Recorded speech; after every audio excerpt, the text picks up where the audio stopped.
Hi, greetings of the day wherever you are. Hope you all are doing well and staying smart. So, today again, I would say an interesting video. This is a chart that I think I have already covered in the past, but then I want to approach it differently and maybe use a composite approach, okay? Because it's going to be a mix of the Indian or the Hindu as well as I would say Greek slash Persian slash Arabic astrology techniques, right? So you will see different chart forms, and as I keep urging all of you to familiarize yourself with all chart forms because it will make it easier to analyze charts and also open doors to new set of techniques, because otherwise whenever you read some other article or book or watch any other video, then you will have to again redraw it in the chart form of your choice, and I think that adds a lot of delay, and sometimes you may not really be inclined to redraw it and start analyzing and stuff. So anyways, so again this chart belongs to a relative of mine, and again I am going to try and analyze the marriage event of this person. So he's a relative of mine, and this person actually got married in April 2023.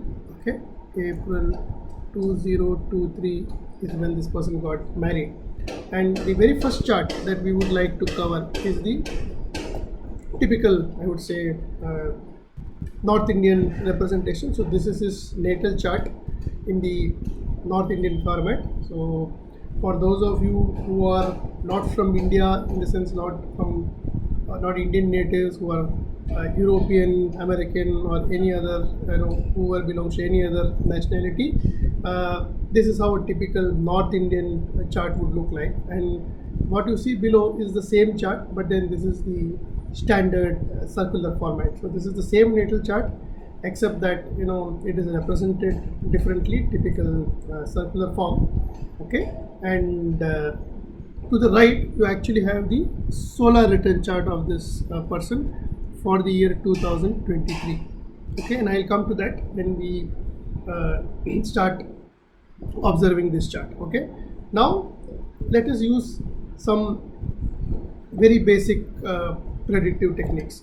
So we all know that if somebody comes and asks you about the possibility of occurrence of an event, the very first thing you're going to check, or at least I check, is okay, transits. Okay, but remember one thing, transits will only reinforce what is already promised in your natal chart, okay, or what is already promised by primary directions. See, so it's like a hierarchy, I would say hierarchical system, where at the top layer you've got, I would say, the dasha systems, or I would say the dasha primary directions. In the next layer you've got annual profections, which is your Brigu Chakra Paddhati kind of thing, and then comes your solar return, okay, because the Varshafal chart, and then finally you have transits. Okay, so as such you would see transits is only going to reinforce the natal promise, right? So it's an extra tool in your toolbox which is going to talk about the possibility of occurrence of an event, provided that event is promised in the higher charts, right?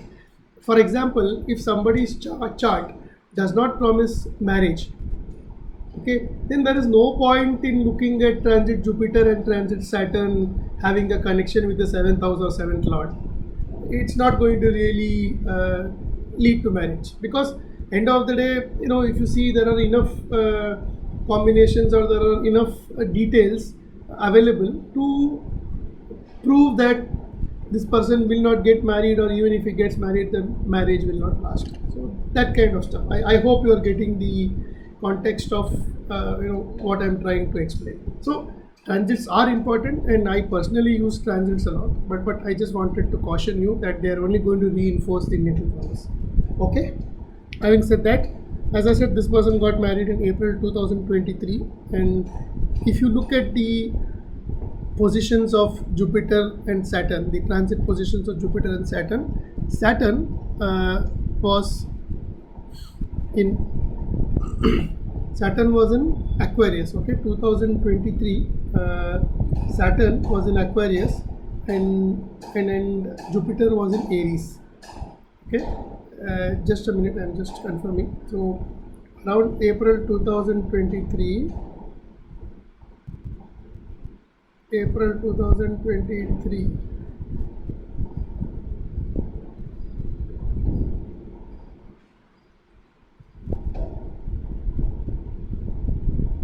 Yeah, so Jupiter had actually just entered, it was 0 degrees Aries, 0 degrees 17 minutes Aries. Wow, okay.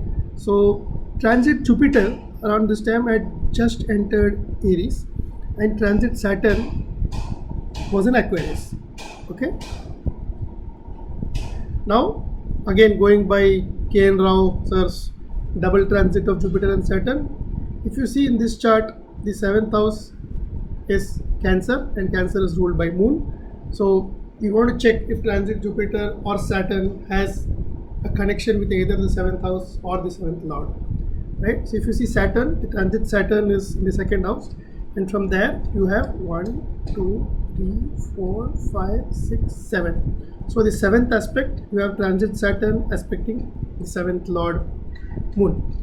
And if you see Jupiter, transit Jupiter, which is in Aries or just entered Aries, transit Jupiter has cast its 5th aspect again on the 7th lord Moon. 1, 2, 3, 4, 5. Hence, both transit Jupiter and transit Saturn and transit Jupiter have a direct connection with the 7th lord Moon.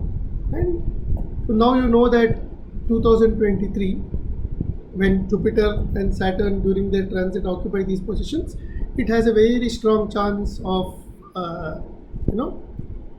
marriage. Okay. Now, this is, I would say, the first steps that you would take to check the possibility of an event, right? Since you know his birth particulars and all that stuff, right? Now let us look at my favorite methods. Okay. Now, same thing. As I said, you need 3 things. I would say using these 3 things, you can predict almost any event for anybody, provided the birth time is right, of course. Otherwise, you'll have to get into the birth time correction and all that stuff. But then you need the natal chart. You need to understand the perfected chart positions, and then you need to have the solar return chart, Varsha Phala. Solar return chart, I would say, is extremely important because it is more or less like a transit, right? Because now if you see, we saw the position of transit Jupiter and transit Saturn in the month of April. So that's like, whereas solar return chart is still like a transit, except that it is very close to your nearest or your birth date in that year, or in that particular year, when your sun exactly returns to the same degree, minutes and second as it was in your natal chart, right? I think you all know what solar return chart is. And since this guy was born in January, so we have the solar return chart of the same year. Otherwise, there are examples where the person was born in October but got married in Jan or Feb the next year. So obviously your solar return chart will be of a year, slightly before, a couple of months before, and may spill into the previous year. I hope I made sense. So that said, now you know that this person has a good probability of getting married, like we saw the transit Jupiter and transit Saturn having an aspect with the 7th lord Moon. And but remember, the chart that I showed above is a typical whole sign houses chart, which is what most of the Indian astrologers prefer. Some of them use Shripati or Bhava chart and stuff, but then not everybody is a big fan of quadrant house system. Whereas, as I said, as my guru taught me, I am a firm believer that you should also use quadrant house system, And as I said, I use the Krishnamurti Ayanamsa, so I am still a sidereal astrologer, but I use the quadrant house system, and my preference based on whatever observations I have had and my genius guru has had. I mean, hats off to him. I would go with what he recommends. So I would continue with Alka Beta's Alka BC housing system. Okay.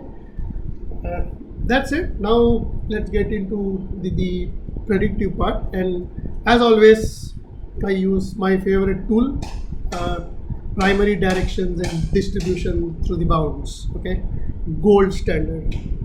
Like my guru has mentioned, it is gold standard. And if you're wondering what software I'm using, so there are, as I said, there are many softwares available in the market to compute primary directions. Morinus obviously is a free open source program, so you can definitely download Morinus, Morinus, Morinus.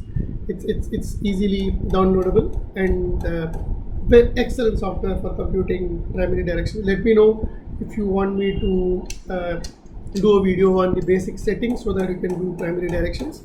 Another software is Delphic Oracle. Again, this is a quite popular software used by many of the traditional and medieval astrology practitioners today. Most of them have been also using Delphic Oracle, and Delphic Oracle has a module for computation of primary direction distribution through the bound, which is what I have used, and I have just pasted a snapshot of that. Okay. Now, as I said, this person got married in 2023 April, and what you should ideally be looking into is the direction of the ascendant through the terms and any other primary directions in and around that time, and also the direction of the sect light. Now when you say sect light, it is more like nocturnal diurnal sect kind of thing. So remember, this person was born around 8 a.m, so it's after sunrise before sunset, so it's like a diurnal chart, and hence sun is the I would say sect lord kind of thing. Okay. Similarly, if this person is born between sunset and next sunrise, then it will be like moon. Moon is the sect light. So in this case, in the case of the scribe, it is sun. So I just wanted to check. It's better to also check the sun related directions, right? So now if you see around 2018, right? 2018, sun is actually directed to the bounds of Mercury in Aquarius. Okay, sun is directed to the bounds of Mercury in Aquarius. That's how you should read this. Sun directed to the bounds of Mercury in Aquarius. Okay. Also, let us look at ascendant. As I said, he got married April 2023. So the ascendant in around December, couple of months before 26th of December 2022, is again directed to the bounds of Venus in Pisces, right? So sun directed to the terms of Mercury, ascendant directed to the terms of Venus in Pisces. And apart from that, if you see, there is also a direction, right? So the sextile of Jupiter is directed to the moon. Okay, a sextile of Jupiter is directed to the moon. So moon is a significator. Remember, what you see in the first column, they are all significators, whereas what you see on the right hand side are all promisers. So the promisers are like the chronocraters, right? Significators, yes, of course, they are pretty much considered in this concept more like static points, right? Where the promisers actually move and make aspects or conjunct kind of thing, and it's like, see, the concept is rotation of the earth, in 24 hours, and that's the premise of the concept of primary directions for those who don't understand it fully. And you can read about it. There are a ton of articles and books available that pretty much try to demystify the concept. But then I'm interested more in the application, because I feel a lot of people don't use this because maybe they feel it is too complex, or could be other reasons, but I just want to make sure and bring it to your notice that it's an excellent technique, and hats off to my guru for giving, for providing the needed guidance and improving my knowledge of how analysis needs to be done, and also providing some I would say insightful observations, and I will forever be indebted to him for this. I mean, hats off. Absolutely, I mean, so nice of him to have respond to my emails and all that stuff. I mean, I don't think anybody will really do that for somebody who is not even met or seen so far. So my namaskarams to my guru for that, and I hope he will also watch this video and hear these words. Okay, now as I said, two important things, and remember, the ancients also considered directions of the moon, especially when it comes to for marriage. Okay, so going by that logic, the moon, if you see, is again directed to the terms of Venus in Virgo. So this is the symbol for Virgo, and as I said, please familiarize yourself with the glyphs. You need to know what each symbol means. This is Aquarius, and this is Pisces. You better know, especially I'm talking about those who are from India and who practice more the Vedic Hindu astrology. It is important to familiarize yourself with the glyphs, and I will keep repeating that to the point of irritation. I'm sorry for that. Okay, so if you see, Venus is also getting repeated here. Both the moon as well as ascendant, they are in the bounds of Venus. So Venus definitely is an important chronometer. Okay, now if you see in this chart, okay, you have two charts juxtaposed. You also have the solar return chart, and on the left you have the natal chart. Okay, now see, now when this person got married, as I said, he got married in 2023 April, so 2023. So you also want to find out the profected ascendant. So he was born in 1995. So if I subtract 1995 minus 2023, because the solar return actually happened in January, so 2023 can be considered. And if you really see 2025 minus 1990, 2023 minus 1995, it is 28. So he completed 28 years and he was running the 29th year. Okay, 29th year. So 29th year means, if I subtract it from the nearest multiple of 12, 29 minus 24 is 5. So 5 signs from the ascendant sign, which is Capricorn. So 10, 11, 12, 1, 2. So profected ascendant was basically 27 degrees of Taurus. So 27 degrees of Taurus is somewhere here. So this is the profected ascendant, 27 degrees of Taurus. Right? I hope you got it, right? So basically, after every year, the sign moves by 30 degrees. So it's like it moves to, so when you were born, your ascendant is 27 degrees Capricorn. So next year it moves to 27 degrees Aquarius, then 27 degrees Pisces. Same concept. Just watch my previous videos. So when his 29th year was running, the profected ascendant was actually at 27 degrees of Taurus. Okay. So Venus becomes the lord of the year as well. Venus becomes the lord of the year, right? Because it is the owner or ruler of Taurus sign. So you see, Venus becomes an extremely important chronometer, because the moon is directed to the terms of Venus, the ascendant is directed to the terms of Venus. So definitely you'll have to check if Venus is making any strong connections with the 7th house and whatever, right? 7th house, 7th lord kind of thing. So now look at the beauty. Okay, so if the profected ascendant, okay, if the profected ascendant is 27 degrees of Taurus, the profected descendant will be 27 degrees of Scorpio, right? The profected descendant is basically 27 degrees Scorpio, right? So profected descendant is the seventh house cusp of the perfected chart. So if the perfected ascendant is 27, descendant is obviously opposite, is going to be 27 degrees Scorpio, right?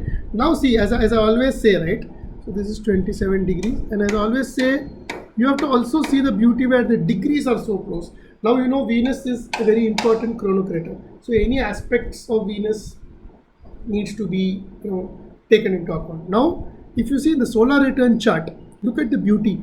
Venus is at 27 degrees of Capricorn, and this is Scorpio. So Venus actually sextiles the profected descendant.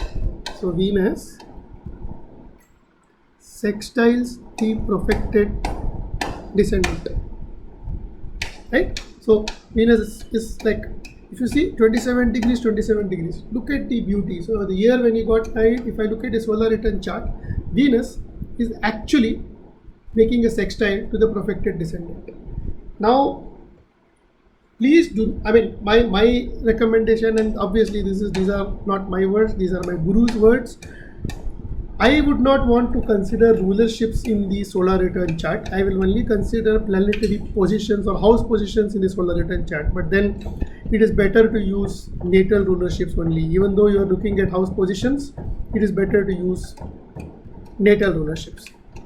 That's what I'm trying to convey. And if you see, Venus is angular. If you see, even in the natal chart, Venus is in the 10th house. Even in the solar return chart, Venus continues to be in the 10th house. So it's very angular, and typically when it is angular, being a benefic, it is going to be very potent in terms of bringing about Venusian themes. And Venus as such is a significator of marriage, and it is also applying a sextile to the perfected descendant. So again making a connection with 7th house matters. Perfected descendant, perfected 7th house cusp.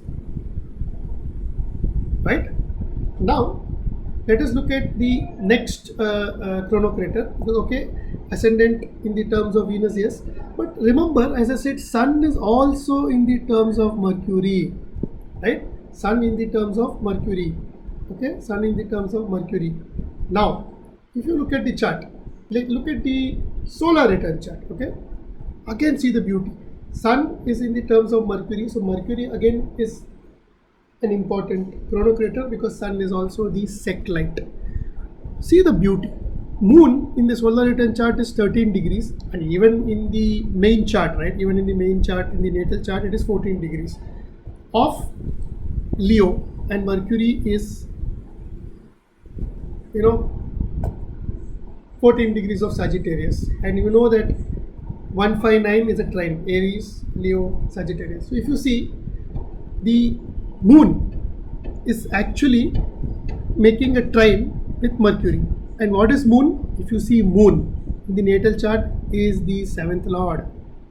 So Moon is actually making a trine. So the Moon is actually making a trine with Mercury.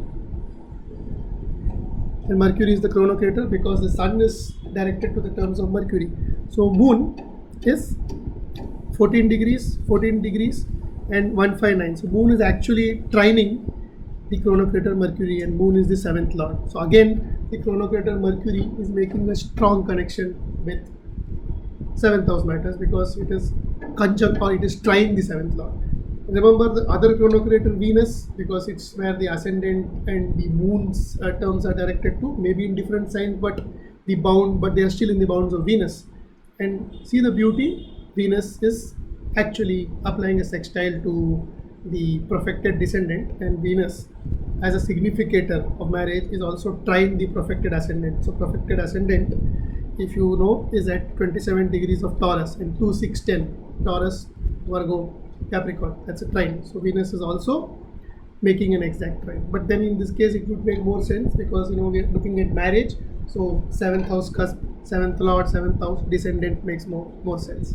Another way of looking at it, Mercury is also trining Moon, which is in the 7th house. So the chronocrator Mercury is also forming a connection with the 7th house. So Mercury trine 7th lord, Mercury trine Moon in the 7th house. So look at the beauty. So there is a lot of 7th house related vibrations, and this obviously increases or could definitely lead to marriage. And apart from this, if you remember, I also said that the transit Jupiter and Saturn around the same 2023, couple of months, from now, because here if you see Jupiter is still in Pisces, whereas just around at the time he got married in the month of April 2023, Jupiter actually entered Aries, and from there he was, making fifth aspect to seventh Lord mode. But remember, when I spoke about the chart here, the North Indian chart, I'm using the Parashari aspects, whereas here I'm using more the traditional medieval astrology, or the standard aspects where you've got square, sign, opposition, conjunction, sextile, right? So I'm saying keep your I would say keep an open mind. Make sure that when you are analyzing it,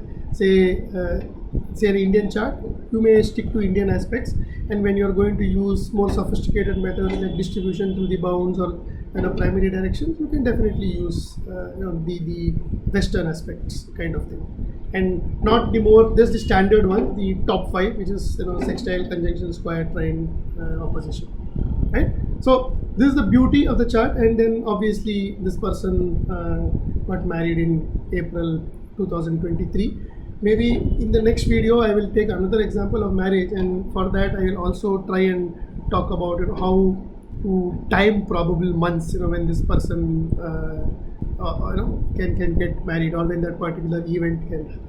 But I hope you like this video, and this was explained in sort of an understandable manner. I know the it's not like super simple, it is a bit complex, but all I'm trying to tell you is this is the correct way to look at charts, especially solar return charts. Now you can always take this to the next level, where you can say that Venus also happens to be the seventh lord of the solar return charts. You could look at the part of marriage and see if that is making a strong connection. So those are like the next levels where you can have additional confirmatory points, and then you can say with even more confidence that yes, this event is definitely going to take place. But then right now I just wanted to give a glimpse, but then I promise you in the next videos or the subsequent videos I will also bring in those additional aspects, and